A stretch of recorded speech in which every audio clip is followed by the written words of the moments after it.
قيدوا يدي خلفي بالكلبشات، وغموا عيني، يعني وضعوا غمامة على عيني، ثم نزعوا عني ملابسي كاملة، وأدخلوني إلى غرفة يعني يسمونها الثلاجة. عندما لم يجدوا معي سبيل، لم يجدوا إلي سبيلا إلى أن أعترف بشيء يعني يريدونه، أخذوني إلى غرفة أخرى وقيدوا يدي في الحائط يعني، وعذبوني بالكهرباء. كيف نقول، عصا صغيرة من الجلد، يعني مرنة قليلا ولكنها قوية، أدخلوها في دبري يعني من الخلف. يعني ظلوا يفعلون ذلك مرارا وتكرارا. كانوا يهددونني بأنهم سيحتجزون والدتي ويعذبونها لكي أعترف. كانوا يهددونني بإخوتي، كانوا يقولون إن لم تعترف سنذهب بك ونقتلك في أي مكان ولن يعرف أحد عنك شيئا يعني. يأخذوننا إلى زنازين التأديب. زنازين التأديب هذه كالمقبرة، يعني كالقبر تماما. لا ضوء، لا ماء، لا هواء، لا شيء.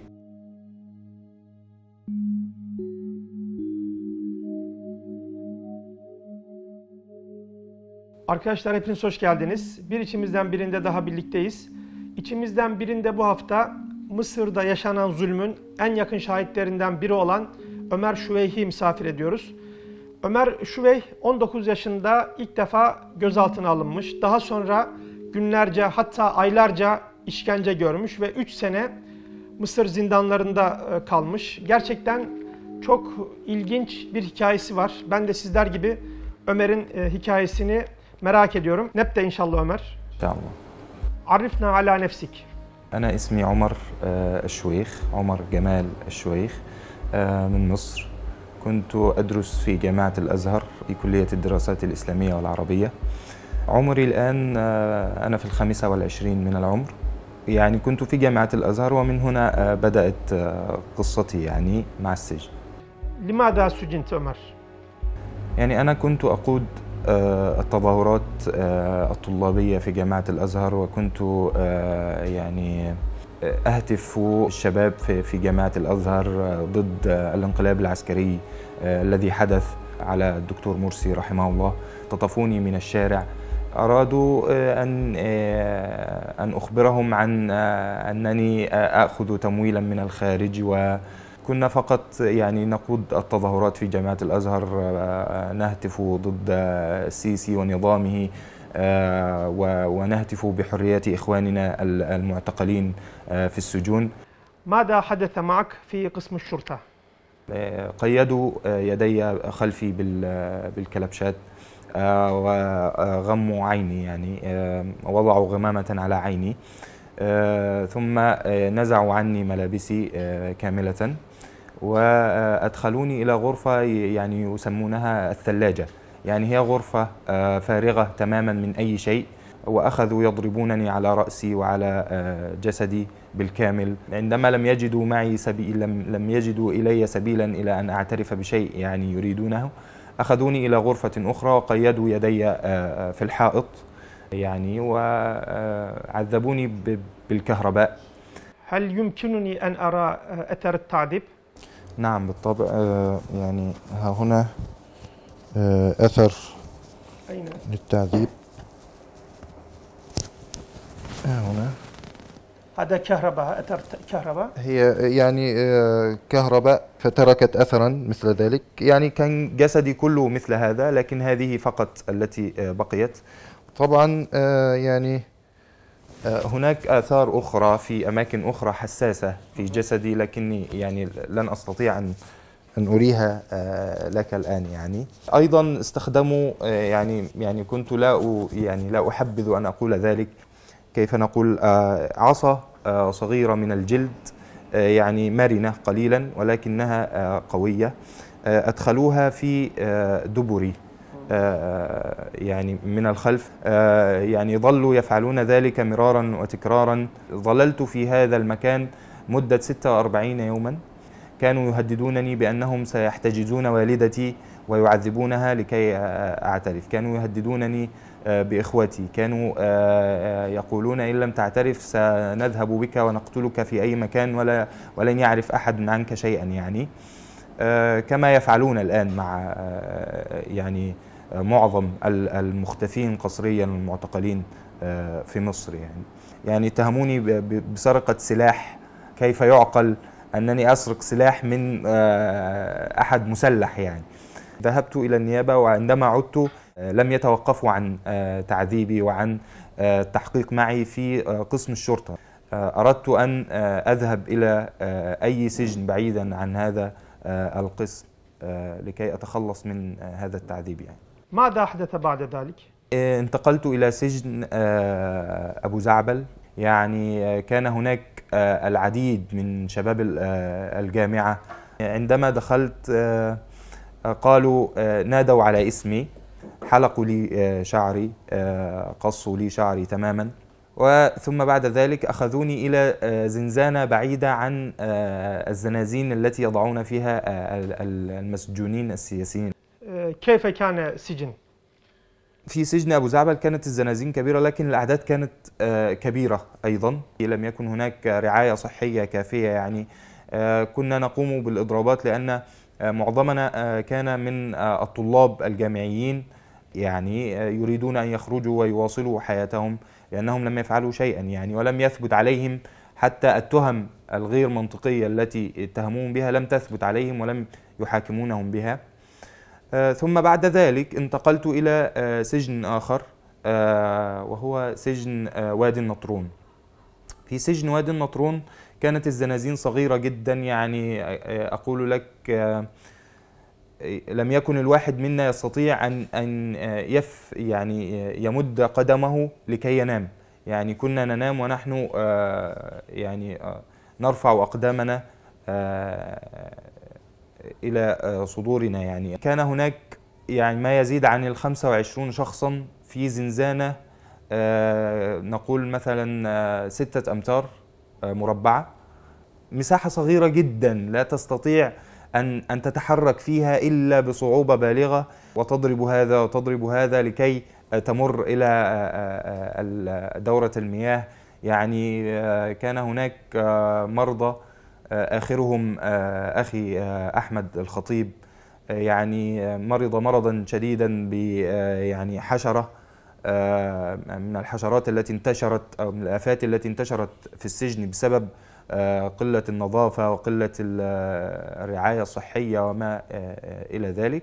هل استمر التعذيب معك في السجن؟ نعم، استمر التعذيب، لكنه لم يكن كما في قسم الشرطة، لكنه استمر التعذيب النفسي والجسدي. يأخذوننا إلى زنازين التأديب. زنازين التأديب هذه كالمقبرة، يعني كالقبر تماما.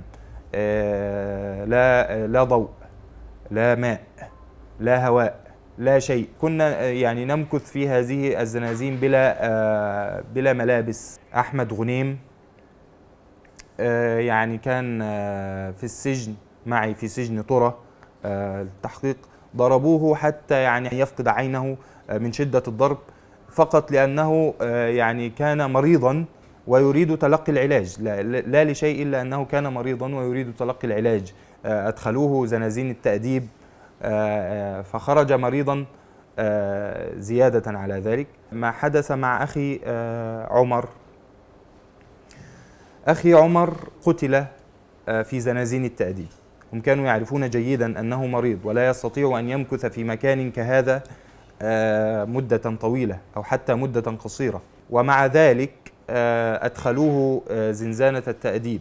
ظل ينادي عليهم كثيرا، ظل يطرق على الباب كثيرا، وظل إخوانه من كانوا معه في الزنازين المجاورة يطرقون على الأبواب لأنه كان يموت بالفعل، فلم يفعلوا شيئا. ولكن عندما جاءوا في الصباح التالي وجدوه قد فارق الحياة. ومثله كثير، يعني أخي عمر مثله الكثير من الأشخاص الذين ماتوا في السجن بأشكال عديدة. يعني هناك من المختفين قسريا الذين اختطفوا على يد النظام المصري، على يد الشرطة المصرية، اختطفوا من بيوتهم، اختطفوا من أماكن عملهم، اختطفوا من الشوارع. وثم بعد ذلك بعد أيام أو بعد شهور نسمع أنهم كانوا في مواجهة مع الشرطة في مكان ما ثم قتلوا. كيف يعقل هذا؟ أنت لا أحد يمكن أن يصدق هذه القصص. طبعا يعني نتكلم أيضا عن من أعدموا في السجون، يعني آخرهم يوم الخميس الماضي يعني أعدم 3 أشخاص بدون أن يعرف أهليهم أنهم سيعدمون. وفي القوانين يعني يجب أن يعلم أهل المحكوم عليه بالإعدام أنه سيعدم في الوقت الفلاني في الساعة الفلانية، لكي يأتوا لزيارته الزيارة الأخيرة كما نقول، يعني يلقوا عليه السلام أو ما إلى ذلك. يعني 6 من الأشخاص أعدموا، 3 من الأشخاص أعدموا، يعني 18 أعدموا. يعني هذا لا يقبله أحد يعني في العالم، وكل المدافعين عن حقوق الإنسان يرون هذا ولا يتكلمون عنه. متى خرجت من السجن وأيضا كيف خرجت؟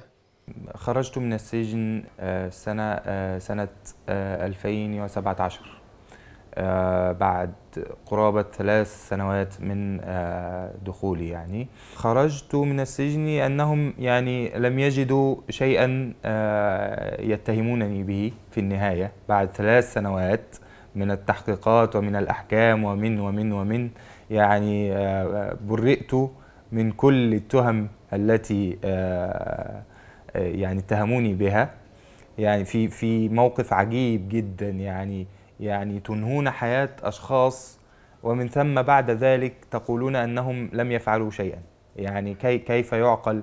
ويعني هناك أمثلة كثيرة على ذلك. قبل أن أخرج بفترة قصيرة، يعني بعدما انتهيت من جميع القضايا وأخذت براءة في كل القضايا المسنودة إلي، فأخذوني وضعوني في زنزانة في القبو، يعني تحت الأرض مدة 7 أيام.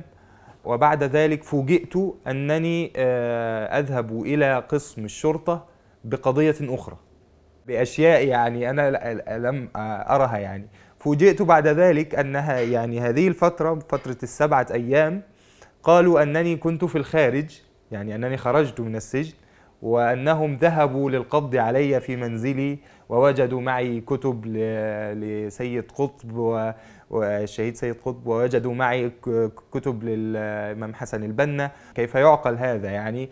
وأنا يعني لم يرني أحد. يعني عندنا إذا خرج أحد من السجن يعني يأخذ الصور ويقول أنه خرج والناس يعني تهنئه بأنه خرج. لم يحدث ذلك ولم يرى أحد شيئا من ذلك. وثم بعد ذلك أجد قضية جديدة وأمكث فيها مدة 2 حكم علي فيها بالبراءة، يعني وثم ذهبت إلى مكان آخر وخرجت بفضل الله تعالى. يعني إذا أردت أن توجه رسالة إلى شعب التركي وإلى العالم ماذا تقول؟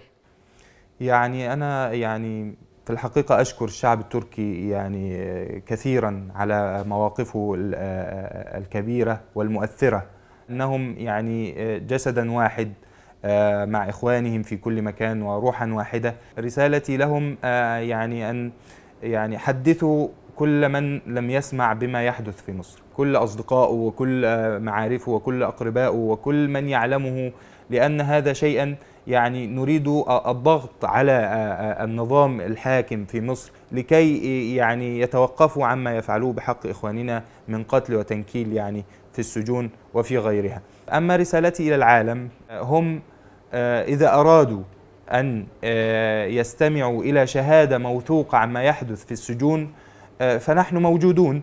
أبي سجن وإخوتي الآن في السجن وأنا سجنت، فأنا موجود. إذا أردتم شهادة موثوقة لا تذهبوا إلى النظام المصري لكي تقولوا له ما الذي يحدث في السجن. 80% أو 90% من المحبوسين الآن في مصر ما دون 18 وما فوق 18 وما دون 30، فهم شباب.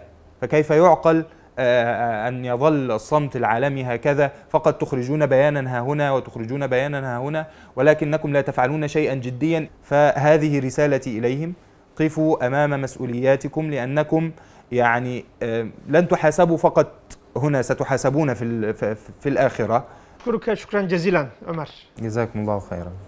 Programı kapatmadan önce birkaç şey söylemek istiyorum. Bu sabah Üsküdar'da otobüsten indikten sonra baktım. Bir ama kardeşimiz, gözleri görmeyen bir kardeşimiz karşı tarafa geçmek istiyor. Hemen gideyim dedim, işte bir yardım edeyim ona dedim kendi kendime ve yanına gittim, koluna girdim. Biraz yürüdük birlikte, sohbet etmeye başladık. Sohbetimizin bir yerinde dedim ki, göremediğin için çok üzülüyor musun dedim. Bana aynen şunları söyledi. Dedi ki, önceden üzülüyordum ama artık üzülmüyorum. Çünkü duyduklarımdan dünyanın ne kadar kötü bir yer olduğunu, insanların ne kadar çirkef bir hale geldiklerini fark ediyorum. Bundan dolayı artık üzülmüyorum dedi. Gerçekten de bu gözleri görmeyen kardeşimizin söylediği gibi dünya kötü bir hale geldi. Her yerde zulümler, haksızlıklar yapılıyor. Fakat şunu unutmamak gerekir, karanlık her zaman olmuştur. Asıl mesele karanlığa karşı aydınlığın vermiş olduğu var olma mücadelesidir. Bir programı daha sona erdiriyorum ve sizleri Allah'a emanet ediyorum.